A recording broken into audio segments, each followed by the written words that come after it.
At yun na nga mga kababayan, magandang hapon ho sa inyong lahat. At syempre, nandito pa rin po kami, kasama ko po ang mga nagwagwapang gwapuhang biraderos. At eto nga po mga kababayan, ang gwapong-gwapo. Ayan. At Hello! At yun po, Mabuhay kayo lahat. yes, partner, patiin natin to. Ito po yung maglilibre po sa amin mamaya. Happy birthday, Kapiel, nawawala. Ayun o, ayun o. Ayun o yung birthday celebrant, ano? Ayan. Tol, happy birthday.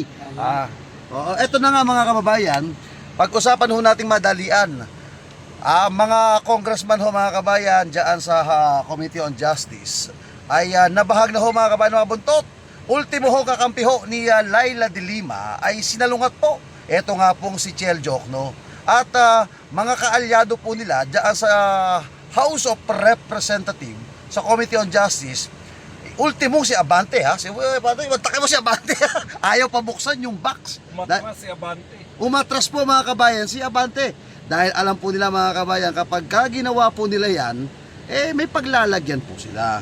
At nakita na nila yung ginawa nila. Dahil alam naman nila, partner, di ba? Hindi naman sila korte. Ayan. At pero ang may napansin ako sa sinabi ni Chel Jokno. Ang sabi ho ni Chel Jokno, nandyan na ika-ebidensya ang alin, yung box. Anong napatunayan sa box? Hindi pa nga nakikita kung anong laman ng box. Sabi niya, ayan ho, ebidensya. Kwarta o kahon. Yun, sabi ni Father Bad, so kwarta o kahon. Imagine nyo mga kabayan, sinabi niya, ayan na ika ang ebidensya. Hindi pa nga nabubuksan kung may laman o wala eh. May ebidensya na daw ni Chel Jokno. At ituloy na impeachment. Sa makatweet kami ay sumasang-ayon, wala pa tayong magagawa. Whether you like it or not, pagbobotohan pa rin ho mga kabayan. Ito, pero nakikita na po namin mga kabayan na marami na po ang kokontra diyan sa impeachment, lalo na ho sa pagpinasok na po sa plenaryo ito. Dito pa lang napapakita na ho sila ng takot eh. Na takot makasuhan, illegal ang ginagawa ng House of Representatives. Siyempre, aabot to sa botohan yan. O di ba, 106 ang kailangan para humaisang pa impeachment. At alam naman po natin lahat na ang impeachment na to ay hindi naman po talaga ito may tuturing na substantial evidence at may probable cause. Meron po itong substantial of evidence pagdating ho sa paninira kay BP Sara sa media. Optics ang tawag. Ay, di ba? Kaya ho mga kabayan, abangan ho natin ang susunod na kaganapan sa nangyayari ngayong impeachment. Sa ngayon po ay kasalukuyan hong dinidinig ang actually hindi tama ba yung terminong dinidinig? Binubusisi, dinidetermine kung may probable cause o wala. Ito pong kaso na isinampa laban kay Vice President Inday Sara Duterte. Bagamat mga kabayan, alam na po natin kung sa patutunguhan yan, isang bagay lang masasabi natin mga kabayan, kung mapipigilan po nila na matanggal si BP Sara, hindi na makakatakbo ito bilang presidente. Pero dahil nga sa nangyayari, alam naman po natin mga kabayan na wala nang talo-talo po ang ating mahal na Vice Presidente at diretso na po ito sa Malacanang. Kaya hanggat na maaari pipigilan po lang kasi pagka ang Duterte ay naupo, alam niyo ho ang mangyayari. Mauubos yung lahat ng mga magnanakaw.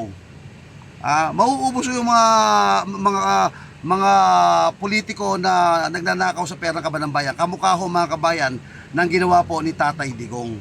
Kaya nung panahon ng Duterte, walang magnanakaw na politiko eh. Takot eh. Pag nagnakaw ka, talagang bagamat walang death penalty, baka may paglalagyan ka eh. Huwag mong subukan, masisira ang buhay mo. Hindi ba? Oo.